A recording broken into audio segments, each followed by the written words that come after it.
CBSE NCERT class 9 maths हम लोग chapter 5 शुरू करते हैं। Introduction to Euclid's geometry. ये हमारी क्लास नंबर 1 है। Euclid's definitions, axioms and postulates. तो यूक्लिड एक मैथमेटिशियन थे। उन्होंने अपनी एक बुक लिखी थी जिसका नाम था द एलिमेंट्स। उसमें बहुत सारे टॉपिक्स मैथ्स के दिए गए थे, अलजेब्रा के थे, जियोमेट्री के थे और भी टॉपिक्स थे। तो यहाँ पर हमें जो ज्योमेट्री है उसके बारे में कुछ हमें देखना है, तो हम लोग शुरू करते हैं। A solid has shape, size, position and can be move from one place to another. तो उन्होंने सबसे पहले कुछ डेफिनेशन दी थी, सॉलिड क्या होता है, नहीं होता है। तो आप एनसीईआरटी एक बार इसके लिए अच्छे से पढ़िएगा, उसमें अच्छे से आपको ब्रीफ में समझाया गया है। तो सॉलिड क्या होता है, जिसका शेप होता है, साइज़ होता है, पोजीशन होता है और उसे एक जगह से दूसरी जगह हम लोग मूव कर सकते हैं। Its boundaries are called surfaces. उसकी बाउंड्री को हम लोग सरफेस कहते हैं। They separate one part of the space from another and are said to have no thickness. तो सरफेस क्या होते हैं, सरफेस के पास थिकनेस नहीं होती है और वो स्पेस में एक पार्ट को दूसरे पार्ट से क्या करते हैं, अलग करते हैं, मतलब स्पेस को सेपरेट करते हैं। The boundaries of the surfaces are curves और स्ट्रेट लाइन्स। तो बाउंड्री कर्व्स हो सकते हैं, straight lines. These lines and in points. तो इनका एंड क्या होता है, पॉइंट होता है। सॉलिड्स, सरफेसेस, लाइंस और पॉइंट्स। तो हमारे पास पहले सॉलिड है, फिर सरफेस है, फिर लाइन है और लाइन एंड्स इन पॉइंट्स। या तो आप ऐसा मान सकते हैं कि उनके एंड में पॉइंट्स होते हैं, या कह सकते हैं लाइन के बाद पॉइंट्स होता है, बस पॉइंट्स के बाद और कुछ नहीं होता है। जैसे सॉलिड के बाद सरफेस, फिर लाइंस के बाद पॉइंट्स और कुछ नहीं। In each step we lose one extension also called dimension. जैसे सॉलिड 3 डायमेंशन है, फिर एक कम हो गया, सरफेस 2 डायमेंशन, फिर एक कम हो गया, लाइन 1 डायमेंशन और पॉइंट का कोई डायमेंशन नहीं माना जाता। Some definitions of Euclid. तो कुछ डेफिनेशन हम लोग देखते हैं। A point is that which has no part. एक पॉइंट का कोई भी पार्ट नहीं होता है। A line is breathless length. Line का सिर्फ लेंथ होता है, ब्रेथ नहीं होता है। The ends of a line are points. जो पॉइंट लाइन के एंड्स होते हैं वो पॉइंट्स होते हैं।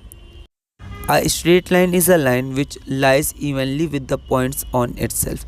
मतलब पॉइंट्स के ऊपर लाइन लाई करती है ना। ऐसे हम लोग समझ सकते हैं इसको, क्योंकि कई सारे टर्म्स हैं जिनकी खुद और भी डेफिनेशन चाहिए, आगे हम लोग देखेंगे।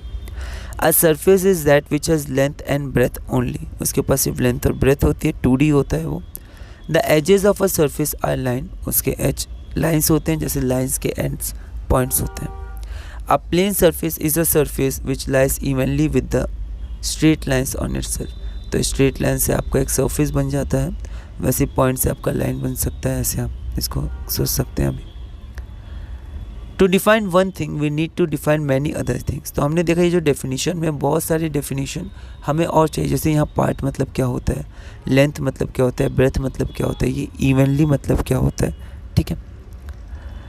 And we may get a long chain of definitions without an end. तो इसका मतलब ये होता है, तो इसका मतलब क्या होता है, फिर उसको डिफाइन करेंगे, फिर उसको डिफाइन करेंगे। For such reasons mathematicians agree to leave some geometric terms undefined. तो इसके लिए क्या है, जो मैथमेटिशियंस हैं उन्होंने कुछ टर्म्स को अनडिफाइंड छोड़ दिया, उसको डिफाइन नहीं किया। However, we have an intuitive feeling for the geometrical या geometric concept of a point than what the definition above gives us। तो डेफिनेशन बोल रहा है कि जो पॉइंट होता है वो उसके पास कोई पार्ट नहीं होता है। यहाँ पार्ट मतलब क्या हो गया, क्या छोटे छोटे ऐसे पार्ट है ना, या कुछ और डेफिनेशन पार्ट की। तो लेकिन फिर भी पॉइंट हम लोग समझते हैं ऐसे एक छोटा सा बिंदु होता है, इसके कुछ डायमेंशंस तो अपन लोग मान लेते हैं इसका डायमेंशन नहीं है, क्योंकि पॉइंट हैज़ नो डायमेंशंस, ठीक है। तो एक हमारे पास इंट्यूटिव अंदर से एक फीलिंग हमें आती है कि हमें पता है पॉइंट क्या होता है, क्या शो करता है। However, we do have an intuitive feeling for the geometric concept of a point that what the definition above gives us. So we represent a point as a dot even though a dot has some dimension। तो हमें पता है point का कोई dimension नहीं होता है, फिर भी हम लोग इसको डॉट से रिप्रेजेंट करते हैं और डॉट का डायमेंशन बिल्कुल होता है। A few terms are kept undefined while developing any course of study। तो हम लोग कोई भी कोर्स करें, ठीक है, चाहे साइंस करें, मैथ्स करें या और भी कोई कोर्स हम लोग करें साइंस में, या फिर नॉन टेक्निकल साइंस भी करें, तो जब भी हम लोग स्टडी करते हैं तो हम लोग क्या करते हैं, कुछ चीज़ों को अनडिफाइंड एक इंट्यूटिव फीलिंग के साथ रखते हैं, ठीक है, मान लेते हैं और उसके बाद उस पर हम लोग अपनी थ्योरी, अपना फाउंडेशंस और आगे अपना मॉडल्स बिल्ड करते हैं। So in geometry we take a point, a line and a plane. In Euclid's words, a plane surface मतलब plane surface as undefined terms. तो इनका कोई हम लोग पूरा प्रॉपर और एग्जैक्ट डेफिनेशन नहीं लेते हैं, इसको एक तरह से हम लोग अनडिफाइंड मान के आगे बढ़ते हैं। ऐसा नहीं, हर एक टर्म को हम लोग डेफिनेशन देते हैं, क्योंकि मैथ बहुत ही डिटेल्ड होता है, ठीक है। एक एक टर्म की स्पेसिफिक डेफिनेशंस होती हैं, और अगर हम लोग और एडवांस स्टडी जाएंगे तो फार्मूलाज होते हैं, एक्सप्रेशंस होते हैं, ठीक है, रीजन्स होते हैं, कहाँ से कहाँ तक कौन सी डेफिनेशन डिफाइंड है नहीं है। लेकिन यहाँ पर हम लोग एक बेसिक डेफिनेशन के साथ, एक तरह से अनडिफाइंड टर्म्स के साथ ही इनको हम लोग स्टडी कर लेते हैं, क्योंकि एक इंट्यूटिव फीलिंग हमारे पास होती है। The only thing is that we can represent them intuitively और explain them with the help of physical models। हम लोग एग्जाम्पल देके, मॉडल्स देके उनको एक्सप्लेन कर सकते हैं। What is an axiom? अब हम लोग देखते हैं axiom क्या होता है। An axiom is a mathematical statement which is assumed to be true without a proof। Math में प्रूफ बहुत इंपॉर्टेंट है, इसलिए एनसीईआरटी में अपेंडिक्स में प्रूफ इन मैथमेटिक्स है इंट्रोडक्शन है। तो हर चीज़ को हमें मैथ्स में क्या करना पड़ता है, प्रूफ करना पड़ता है। लेकिन हर चीज़ प्रूव हो नहीं पाती है, किसी को हम लोग को इंट्यूटिवली मान लेना पड़ता है, ये सच ही है, ये यूनिवर्सल है, ठीक है। तो इसलिए हम लोग क्या करते हैं, कुछ एक्सियम्स या पोस्टुलेट्स डिफाइन कर देते हैं, बेसिकली मतलब मान लेते हैं कि ये ऐसे ही है, इंट्यूटिव फीलिंग है और ये यूनिवर्सल ट्रुथ है, मतलब ये हमेशा सच है, और फिर उसको यूज़ करके हम लोग आगे की अपनी थ्योरी और फाउंडेशन मैथ्स में बनाते हैं। तो यूक्लिड्स डेफिनेशन में कुछ प्रॉपर्टीज़ हैं जिनको प्रूव नहीं किया गया था, उनको माना गया था ये यूनिवर्सल ट्रुथ हैं जो हमेशा होते हैं, ठीक है। तो उनको दो पार्ट में डिवाइड किया गया था, एक एक्सियम्स था, एक पोस्टुलेट्स था। ये दोनों यूनिवर्सल ट्रुथ होते हैं। बस पोस्टुलेट्स क्या होते हैं, ये कुछ एजम्पशंस होते हैं जो माने जाते हैं, ये स्पेसिफिक टू ज्योमेट्री है। मैथ्स में कई सारी ब्रांचेज होती हैं, तो उसमें एक ज्योमेट्री बहुत ही मेन ब्रांच है, कोर ब्रांच है मैथ्स की। तो उसमें जो एजम्पशंस होते हैं उनको हम लोग पोस्टुलेट्स कहते हैं, और एक्सियम्स भी एजम्पशंस या कॉमन नोशंस होते हैं, ठीक है, जो यूज़ किए जाते हैं पूरे मैथमेटिक्स में, और सिर्फ ज्योमेट्री में नहीं, ज्योमेट्री में भी लिंक हो सकते हैं, लेकिन वो पूरे मैथमेटिक्स में आप लिंक, मतलब पूरे मैथमेटिक्स को लिंक करते हैं, मैथमेटिक्स में पाए जाते हैं, स्पेसिफिकली ज्योमेट्री में नहीं। और जो स्पेसिफिक ज्योमेट्री के लिए होते हैं उन्हें हम लोग पोस्टुलेट्स कहते हैं, बाकी दोनों यूनिवर्सल ट्रुथ और एजम्पशंस हैं। अब यूक्लिड्स के कुछ एजम्पशंस देखते हैं। Things which are equal to the same thing are equal to each other. मतलब मान लेते हैं ए और बी दो चीज़ें हैं, ए सी के इक्वल है और बी भी सी के इक्वल है, तो two things equal to the same thing, तो ये दोनों भी इक्वल होंगे, ठीक है। तो ये बेसिक है, यूनिवर्सल ट्रुथ है, तो हम लोग इसको एक्सियम्स की तरह लेके आगे बढ़ते हैं। और भी बुक में जो उन्होंने लिखी थी, उस बुक में और भी एक्सियम्स थे और भी पोस्टुलेट्स थे, तो कुछ एक्सियम्स एनसीईआरटी में दिए हैं, वो मैंने लिखे हैं। एक if equal things are added to equals the wholes are equal, ठीक है।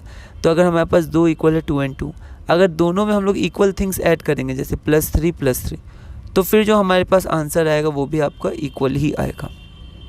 If equals are subtracted from equals the remainders are equal, same चीज़ सब्ट्रैक्ट करेंगे तो भी इक्वल होंगे। Things which coincide with one another are equal to one another, ठीक है। कॉन्साइड मतलब समझ सकते हैं जो एक जैसे होते हैं, ठीक है, वो इक्वल होते हैं। The whole is greater than the part, जो होल होता है वो अपने पार्ट से ग्रेटर होता है, ये भी सही है, ठीक है। मतलब ये सब एक्सियम्स हैं, ये सब माने जाते हैं, सही ही है, ठीक है। Things which are double of the same thing are equal to one another, A और बी हैं, ठीक है।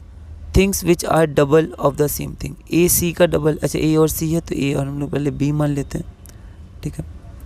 अब ये सी है तो ए सी का डबल है, मान लेते हैं सी 2 है तो ए सी का डबल है तो ए 4 है, और बी भी सी का ही डबल है तो ये भी तो 4 ही होगा, 4 इक्वल, ऐसे करके हम लोग समझ सकते हैं।